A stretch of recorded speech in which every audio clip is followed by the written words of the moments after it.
let's evaluate this expression, that is 2 by x cube raised to the power of negative 4. So here we have this law of exponents. We can use one or more of the law of exponents to evaluate this expression. First, I'm going to use this power of a fraction rule. And this says that if we have the expression a by b raised to the power of x, and this equals a raised to the power of x over b raised to the power of x. So now we can see that this expression is in the same form as this law. So we can utilize this, where we consider this a equals 2, and then we consider this x cube as b, and also this negative 4 as x. So let me apply this law here. So I have to first write a raised to the power of x. That is, a is 2 and raised to the power of x. X is negative 4. So therefore this becomes 2 power negative 4 divided by b power x. Now I write b, which is x cube, and then raised to the power of x. X is negative 4. So let's simplify this. We now apply the negative exponent law to both the numerator as well as the denominator to simplify the expression. That is, the negative exponent law says that a raised to the power of negative x. So this can be written as 1 over a raised to the power of positive x. So therefore, we can rewrite this 2 raised to the power of negative 4. This can be written as 1 over 2 raised to the power of positive 4. So this is for the numerator expression. And similarly for the denominator expression, we have x cube raised to the power of negative 4. So this can be written as 1 over x cube raised to the power of positive 4. We don't put like this. We just have to correct this. We will not have this bracket like this. We have to first raise this x cube to the power of 4. So we put this bracket like this, and then we can put a bracket to indicate this is the denominator expression. Now let's simplify this. So this equals, I'm going to simplify this denominator expression, which I can write down this separately. So we have 1 over x cube raised to the power of 4. So this can be written using one of the laws.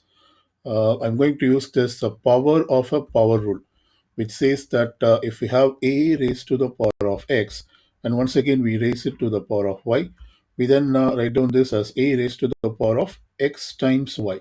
That is, these two powers will get multiplied. And similarly here we have x raised to the power of cube, that is power of 3, and once again raised to the power of 4, which means these two powers will get multiplied. So we can write down this as 1 over x raised to the power of 3 times 4, and this equals 12. So I write down this as 1 over x power 12, which means this is simplified as 1 over x power 12.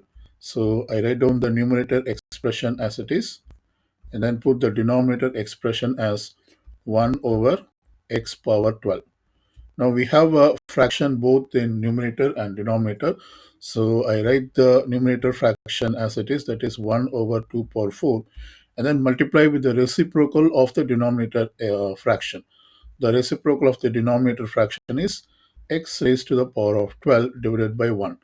Now let's simplify this. This is x raised to the power of 12 divided by 2 power 4 is 2 multiplied with itself 4 times. That is 2 times 2 is 4, and then 4 times 2 is 8, and then 8 times 2 is 16. So 2 power 4 is basically 16. So this is the value which we have evaluated for the expression,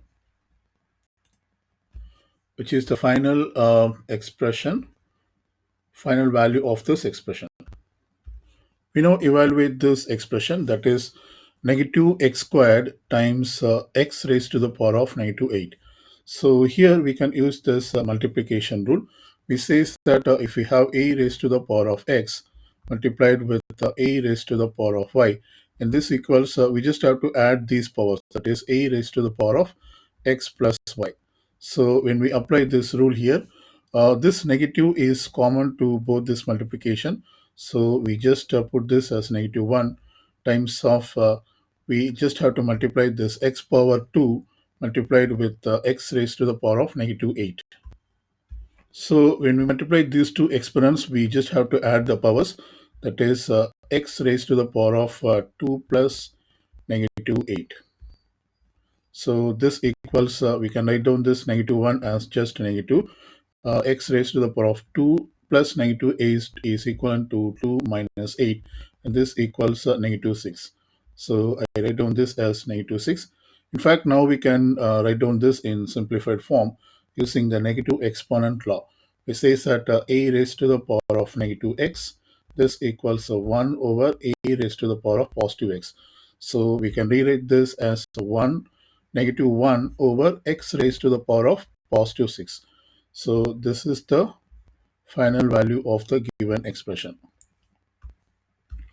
Let's do question 3. So here we simplified this expression, that is x raised to the power of negative 1 minus y raised to the power of negative 1 over x raised to the power of negative 1 plus y raised to the power of negative 1. So we can use this negative exponent to rewrite this x power negative 1 as plus y power negative 1. So therefore we can write down this as this negative exponent law says that a raised to the power of negative x, and this equals 1 over a raised to the power of positive x. So this means we can rewrite this x power minus 1 as 1 raised to the power of x raised to the power of positive 1. So I can put this as positive 1 minus 1 over y raised to the power of positive 1. In fact, we can just ignore this power 1 because x power 1 is x and y power 1 is y. So I'm just writing this as 1 over x minus 1 over y divided by, and similarly we rewrite this x power minus 1, which equals 1 over x power of 1, which is x, plus 1 over y power positive 1, which is once again y. So let's simplify this. Now we have to simplify this numerator fraction as well as the denominator fraction. So first I'm going to simplify the numerator fraction. The common denominator is a product of these two denominators. So which means we have to multiply the first expression, that is 1 over x. This has to be multiplied with y and divided by y. And similarly, the second expression, this has to be multiplied with x and divided by x. Now we completed this for numerator. Let's do the similar thing for denominator. And once again, here also the common denominator is product of these two. And this means for the first expression, that is 1 over x, we have to multiply and divide by y. Plus for the second term, we have to multiply and divide by x. So let's do this. When you multiply this 1 times of y, you're going to get y, and then x times of y is xy, minus, similarly 1 times of x is x, divided by y times of x is xy. This is all over. Let's simplify this denominator expression now. So 1 times of y is y, divided by x times of y is xy, minus, I'm sorry, we have plus here. So 1 times of x is x, divided by y times of x is yx, or we can write this as xy. Now let's simplify this further. So here we have the common denominator xy as well as xy for the numerator expression. So I just write down this as xy, and then we put y minus x. This is the numerator expression.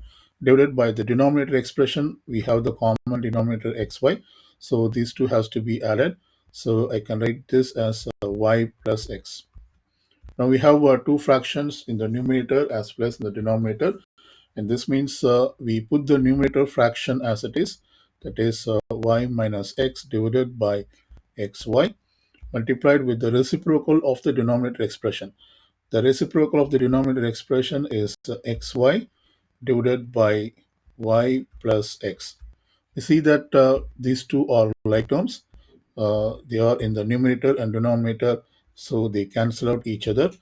And so we get the final expression as y minus x divided by y plus x. In fact, we can also make some adjustment over here. I'm going to factor a negative 1 from this numerator expression. So when I do that, I get a negative of x minus y, and divided by this y plus x, I can write this as x plus y. So this is equivalent to negative. We put this negative as common, that is negative of x minus y divided by x plus y. So this is the value of the given expression.